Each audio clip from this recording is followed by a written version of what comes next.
This is the end of the beginning. Welcome to today's show. We used to think that criminals were people that, stole, murdered, did all sorts of things that you would consider a crime against other people. The types of people that we would throw in jail, we would consider criminals, obviously, scumbags. Well, guess what? In today's society, if you commit crimes and you burglarize and you steal from people and you squat in their homes, you're considered some type of hero. You're considered Robin Hood in a sense. Stealing from the rich, right? That's what they claim, at least for the Democrat or the liberal or the globalist mindset that they're convincing all the youth out there that is the righteous thing to do. But in today's upside down that we're living in, the newest criminal is anybody who doesn't oblige by their climate enslavement orders. And of course, in the UK, no surprise here, the Prime Minister of the United Kingdom, Rishi Sunak, who has been put in this position, like all of these people, to obviously they're all globalists, they're all part of the World Economic Forum. Rishi's always there. These are people who have no political background, really, for the most part. And the ones who do, like Biden, are all puppets who have been there for a long period of time, who are just taking orders, who love the role that they have and the money that gets sent to them to be actors on television. But Rishi is another one of these multi-millionaire, borderline billionaires that the same people who are okay with them being in positions of power seem to want to get rid of the rich and get rid of the middle class. They don't even realize that the people who have governance over them are all the rich, right? People who aren't even elected. I don't even think Rishi Sunak was elected. I think he was placed there after the other guy resigned. And just like Rishi and just like Bill Gates and just like all these other clowns, Jeff Bezos, who are corporate leaders, just like in a communist government, they've been empowered over the fake elected people who haven't even really been elected, who are sitting there. So Rishi is somebody who now wants to arrest people, according to the bill that he's passed over in the UK. Property owners who fail to comply with new energy rules could face jail time. This is a topic I've covered in the past, but it's continuing to progress in Congress. And we're at a point now where, of course, you would think that the people would unite against this and say, oh, that's ridiculous. Somebody has a fireplace in their home, they're going to get arrested for it. Well, if you don't comply, you will. And on top of that, you're going to have these regimes bringing the police to your door, knocking on your door like 1984, knocking on your door to check on you. And if they see that you still have a gas-powered stove, they're going to arrest you. And if they hear that you lied and said you got rid of it because they, without them coming to check every home at the same time, and you say, hey, I've complied, and they come, well, you're going to have doubled the sentence for lying to the government on top of it. So don't worry about catching burglaries and burglars, I should say. Don't worry about catching hijackers, carjackers, any type of people who are committing absolute travesties of crimes against other people who they believe don't deserve to have things because they don't want you to own anything. Thus, they're allowing these people to steal from you and do all this stuff and live in your home, squat in your home. They have laws to protect those people because they don't want you to own anything. In a communist society, the government's the only people that own anything.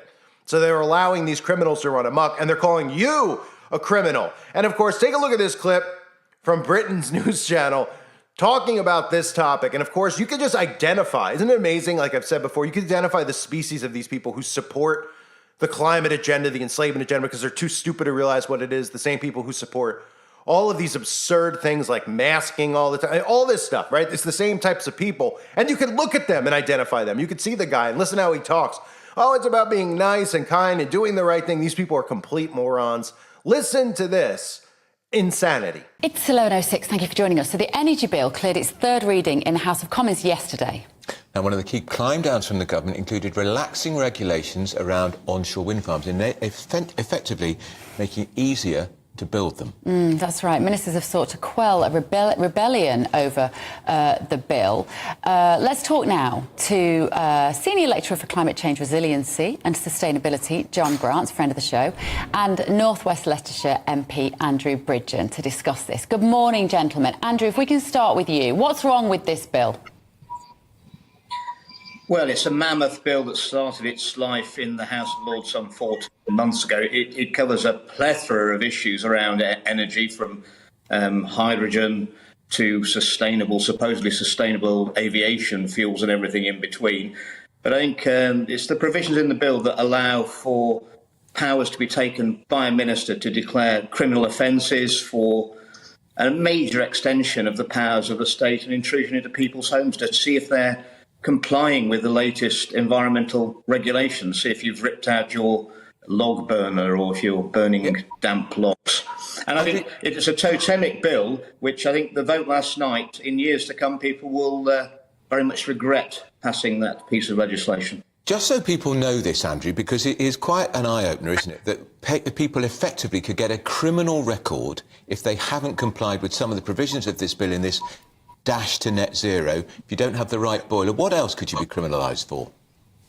Well, you could be for not complying in false information with regard to your environmental credentials of your property or your business. Up to a year in prison and up to £15,000 fine on each occasion. These are massive, massive intrusions, extensions of the powers of the state, and I can only imagine where they're going to end up. All to deliver net zero at breakneck speed, when China are allowed to increase their emissions every year of this decade by more than the total UK emissions. I mean, do you look at your fellow MPs, Andrew? Self-immolation. Do you look at your fellow MPs voting for this, and do you think that maybe they just don't understand what it is that they're committing this country to in the future? What's motivating them? Well, a lot of them are very new. I don't think they do their own research, and they're certainly not acting in the interests of their constituents. Some of the older MPs will proudly admit to me that they've never voted against the government while they've been an MP. I mean, you might as well send a cardboard cutout. I mean, quite honestly, governments don't always get it right, and the job of every backbencher is to hold the government to account and to protect the best interests of their constituents. And I'm afraid very few of my colleagues take that seriously. John Grant, because it also prejudices your promotion within the party. Yeah, John Grant, should somebody really face potentially a year in prison if they haven't got the right boiler in their home? I think what he was saying was that if you lie, then there's a criminal offence there, and this is people's health here. So this idea of greenwashing, especially with companies and the like, has been used just literally as a strategy to improve their economic viability, and it's been blatant. And so the idea that lying is a criminal offence, to me, seems like a good idea. How harsh that is going to be is something to debate, I guess. But it's But it's not just issue is awful. It's not just about whether you lie about the fact that you might have a log burner in your house. It's the fact that you would have a log burner in your house and you could literally get a knock on the door from the police to say, you're not allowed to have that log burner, we're arresting you. Have I misunderstood it, Andrew? Is that the fact? That's where this legislation could end up. And I can see a situation where people are served with notices saying, you've got to improve the energy efficiency of your property, and if you can't, you won't be able to live in it. I mean, this is Pandora's box as far as the environmental lobby comes. And we're just over 1% of worldwide emissions. We're rushing to net zero, while the rest of the world is increasing carbon emissions for at least the next decade.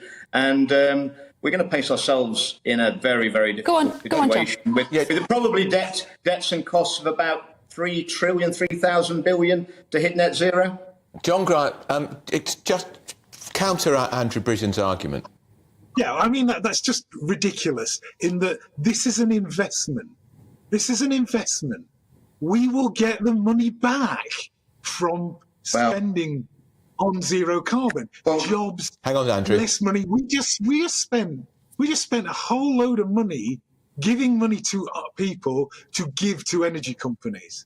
That's just madness. We could have spent that money on improving people's homes so that they don't have to spend that money. The cheapest energy is the energy you don't use, not the money that we give to the oil and gas.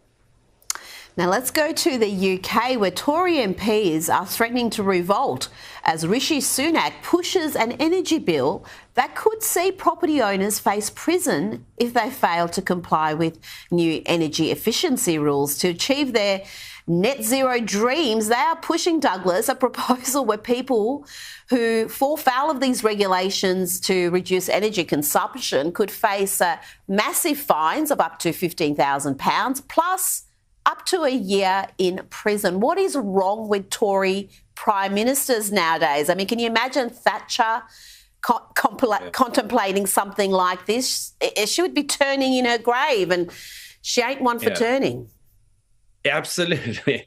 No, she would. The very interesting thing, by the way, Rita, I mean, there's massive news which we've missed out on, actually, which we should not acknowledge, which is that Theresa May, the former Prime Minister of the UK, has just released a book. I don't know. Maybe you missed it. Great. But one of the things... Yeah, I did. One of the things that Theresa May, who's a couple of prime ministers ago, we re-rotate them every few weeks in Britain these days, as you know. Some prime ministers back, Theresa May has just released a book justifying her record in office. And she said one of the proudest things she did was to impose a commitment to net zero on the way out of office. That is, in the dwindling days when she knew she was going out without any democratic mandate, she made her successors commit to the net zero policy. She says in her new book that she's incredibly proud of this. This is one of her proudest achievements. Well, here we see again the actual legacies of such an achievement.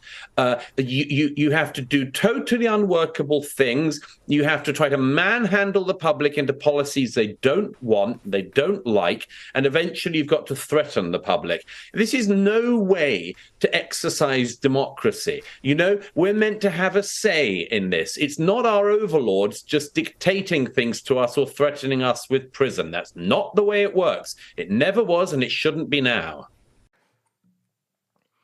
So, I mean, it's utter insanity, right? The way the guy defends it, he defends the fact it's an investment.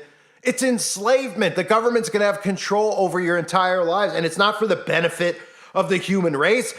All they've done is shown that they don't care about the human race, clearly, right? They tell you to donate and do these things when these people have billions of dollars, all of them, each individual, right? Rishi is worth $1 billion. Why doesn't he do these things to help impoverished countries, places that go through these climate assaults on their land and their property, which we all know is weaponized weather? Why don't they do something about it? They want you to do something about it, right? But they care so much.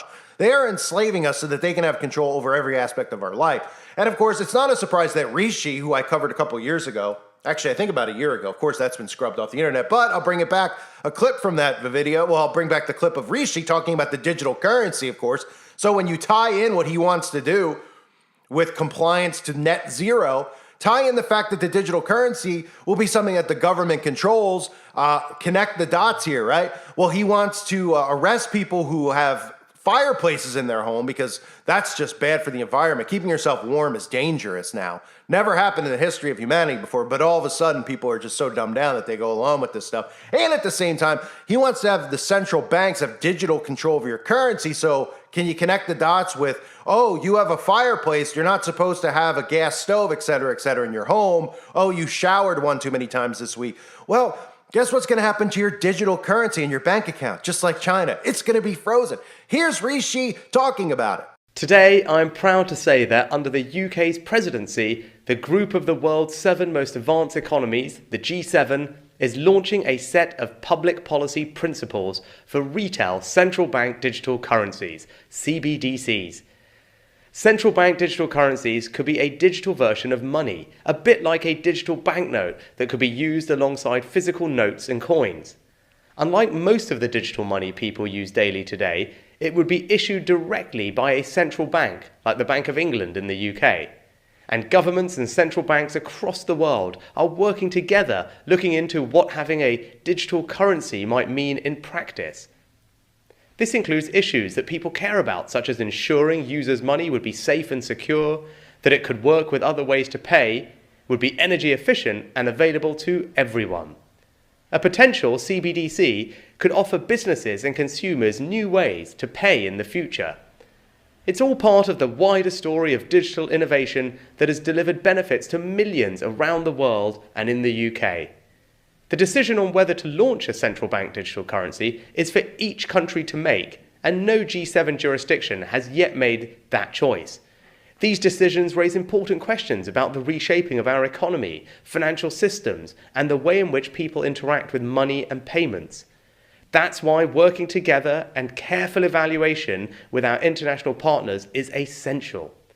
In the UK, earlier this year, I announced a new joint task force between the Treasury and the Bank of England to look into a potential CBDC as a complement to cash and bank deposits. We're also hearing from firms, technology experts and others.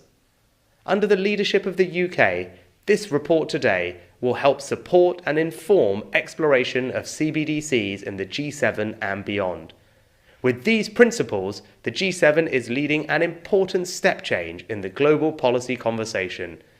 The report covers a range of important matters, such as financial stability, cyber resilience, energy efficiency, privacy, inclusion, and tackling illicit finance.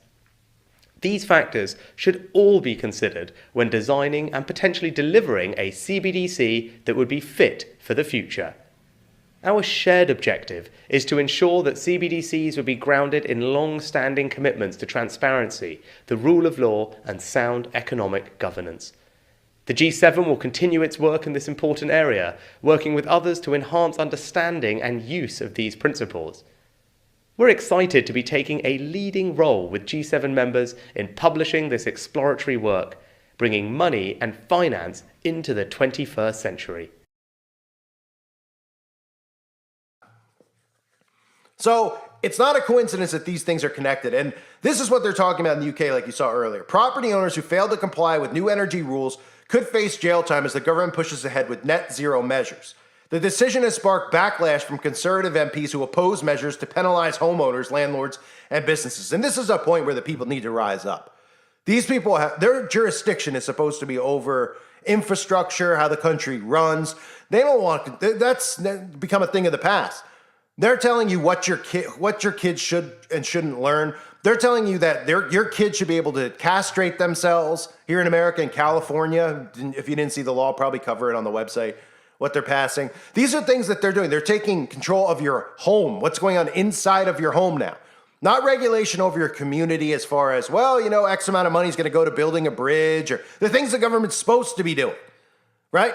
The people who are supposed to be elected working for us to make sure that all this stuff gets taken care of so we can all live our lives and then they get paid and they have, say over these things. Oh, we're going to build this here. We're going to put a shelter here. Oh, okay, great. No, instead they want to make sure that you have a digital thermostat in your home. They want to make sure there's a digital currency because these people are not just power hungry, they're control hungry. This is government overreach on overdrive. And if the people actually rose up against this, it would stop in a sense. They would pull back. But because you have people like the guy you saw in the video, the first video clip I showed you with the braided beard, because we have people like that existing amongst us, weak men who are narcissistic, who think they have a clue, or who are just repeating the government's talking points, because of those people, we are getting enslaved. Without those people, we wouldn't be. So they've empowered those people to help continue to push the government agenda. In reality, what we should be doing in America specifically is all of these people who are anti-capitalism should be thrown to a separate country. They should all be shipped to China, but they probably wouldn't take them, obviously. So they should be shipped to a different island, an abandoned island, and let them live there. Because the last I checked, when we vote, and even though our vote doesn't count, in the illusion that our vote counts, you're picking somebody and putting them in power and they make decisions. They're not supposed to change the entire structure of government. And in this case, destroy the entire structure. Destroy the Senate, destroy the House, right? Destroy the courts, do all these things to bring in, no longer to have capitalism, to bring in communism. Okay? They should be thrown out of this country. And if they want communism so bad, go to a communist country and have a good time being, what do they call them? Cucks, I guess is the word that they use now. These weak, pathetic men. And we see these people, but they're narcissistic and they talk as if they know what they're talking about. It's pretty incredible. It's pretty incredible. So let's get those people out of here. In every country, get rid of them. These people who want to live like this under climate laws and all this crap because they're so stupid that they believe this stuff. You know, they don't even look and go, oh, first it was global freezing or whatever they called it back then, right? The ice age. Now it's global warming. Now it's just climate change, so they can use both at the same time. They can conveniently tell you that ice caps are melting in the summer, and then in the winter they could, when it's blizzards and all this other crap, and it's not like 90 degrees in the winter, they come up with something else so that you believe it. And then, of course, while we have hurricane season, now people are so desensitized. Every week having a hurricane with a new name wiping out coasts across the east and west coast of California, all the way up the coast there. Over on the east side, we got Florida. Now we got Hurricane Lee, already a Category 5, 10 days before it's even supposed to hit land. They're not, you know what I mean? It's unbelievable. And they don't even get suspicious of it. They're like, this is normal now because of the climate. We need to get rid of our gas stoves and get rid of our fireplaces. Don't worry about keeping your kids warm or your wife warm. We'll take care of that. Oh, and by the way, in the middle of the summer, we'll put your thermostat on 80 degrees when it's 100 out, and we'll give you, you'll suffer from dehydration and other problems and probably die. Don't worry about it. We care about you, right? So government ministers, again, are discussing doing this in the UK, and it's already exceeded in the, as far as passing bills. This thing is about to become a real thing. Property owners who do not adhere to regulations to reduce their energy consumption could face up to a year in prison and fines of 15,000 euros. Such measures have been included in the government's energy bill. The energy bill will enter the House of Commons for the first time when MPs return from recess on Tuesday. It provides for the creation of criminal offenses where there is non-compliance with a requirement imposed by or under energy performance regulations. And again, it's all fancy terminology to make your home and your life the same as a prisoner's. The only difference is that, you'll think that you're free because there's not a cage in front of you, but really there is a cage in front of you. You just can't see it. Kind of like the invisible 5G radiation that's coming at us. You won't see the bar cells, but when you open your door, an alarm will probably go off in the future because you opened your door and you're trying to go outside and trying to escape, but they won't say that. They'll just be like, wait, you've already exceeded your carbon limit, so go outside. You're not allowed outside. The police will show up. I mean, it's unbelievable. So climate criminal offenses, and these psychopaths are okay with it, our fellow man, our fellow citizens. Homeowners could also face prosecution for the provision of false information. I mean, I just played 1984. Does this sound familiar?